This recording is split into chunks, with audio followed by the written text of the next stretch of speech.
Hello everyone, I hope you're doing well. If you're new here, welcome to the channel. My name's Jaycee, I'm a group fitness instructor, personal trainer, and I make content online. So this is FitQ. This is the series where I answer all of your questions related to fitness. And this week's question is, how do I program my classes as a fitness instructor? If you're not already subscribed, please do so. That would mean the world to me. And if you have a fitness question that you want featured in the next video, comment it down below. We're just gonna jump right into this question. I have three things I want to talk about, starting with my system. So I have a few different systems that I use. The first being my Notion system. So I have, for every single format, it has an individual page on my group fitness specific page. And on this page per format, I list my class objective for the current time period that I'm teaching. I teach at a college, so I go by semester schedules. I have the class structure, how the class is going to flow every week. I have my theme schedule if I do themes for it. And then I have exercise examples for if I get stuck programming. This streamlines the process for me and it makes programming take a lot less time. Otherwise,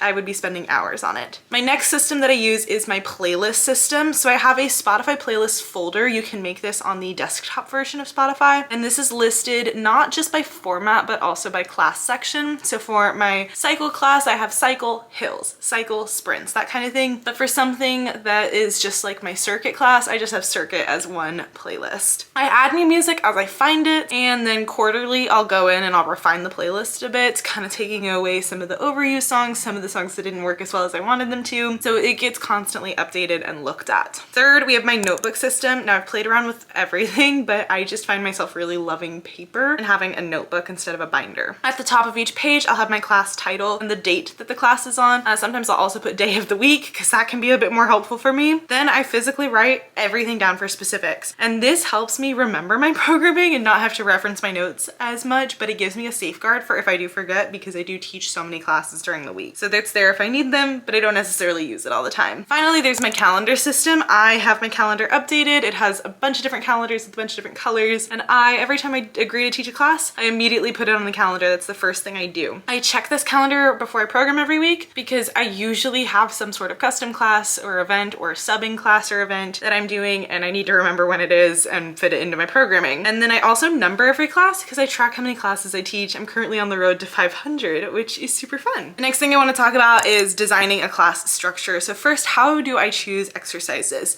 Now I stand by my class objectives, and that's what helps me choose all my exercises. So my current Pilates objective this semester is to teach Pilates rooted in the classical foundations of spinal mobility and core stability. So because of this, I fill my class with primarily classical exercises that I want to work on each week, and then I supplement them with some supporting contemporary exercises. So as an example, if I wanted to work on the Pilates control balance this week, I would make sure that I add in some rolling like a ball to warm up the spine, maybe a nice open leg rocker to challenge the core in a rolling position, and then I would supplement that with some more core stability that works the specifics of the control balance position, things like scissor kicks, flutter kicks, and bicycle crunches. Now, how do I choose what to do first or the order of my programming? This can vary class to class, but in general, when teaching fitness, we want to aim for a bell-shaped curve. As we warm up and transition into class, the energy and intensity should slowly rise. There should be a peak in energy and intensity that we hit towards the latter half of class, and then my job as an instructor is to seamlessly bring you back down to our cool down. From a programming perspective, if I'm teaching a strength class, I might start off my leg set with a basic bilateral movement such as a goblet squat. This allows you to warm up, find your balance, engage the core, and work the quads before I move you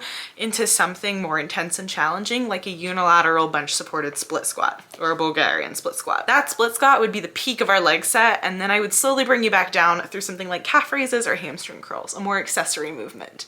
Kind of to make it more simplified, compound movements first, simple two-leg, two-arm movements first. You peak with unilateral compound movements or single-arm compound movements, and then you end off with some accessories. That's just how energy levels work, because we gotta warm up and then we cannot do much after we hit our peak. Now, how do I choose tempos? So tempo is the speed at which you're moving in a class. And this ties into music BPMs. BPMs is beats per minute in music. So especially with my classes that move to the beat of the music, I do pay attention to this. These are things like my indoor cycling classes or my bar classes. And for cycling, at least, my specific drills that we'll do in that class have certain BPMs that they go with. So for example, any choreography that I do in my cycle class is done at a 120 to 160 BPM per minute for music. And I stay very strictly on those limits. In cycle specifically, RPM, rotations per minute, is half of a BPM. So in second position, we're moving from 60 to 80 BPMs, kind of staying in that lower range. And so if a song is 120 BPMs, we're gonna move at 60 RPMs. It's kind of confusing math. Now, a nice run out of the saddle, we might do that at 90 to 120 beats per minute, but a sprint is gonna be something like 140 to 180 beats per minute. We can get a lot faster with that. Finally, I have 3 rapid fire programming tips that I want to end off this video with. First, don't try to reinvent the wheel every class. It is so unnecessary.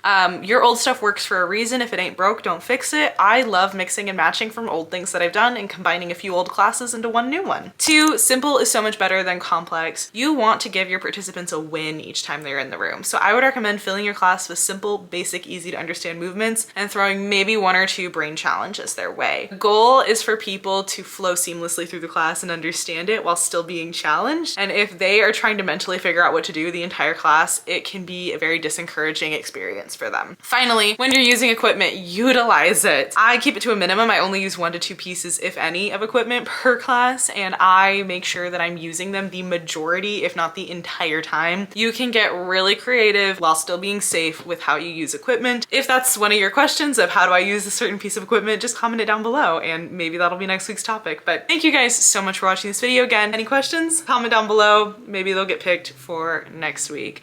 Have a great rest of your day and I will see you next one.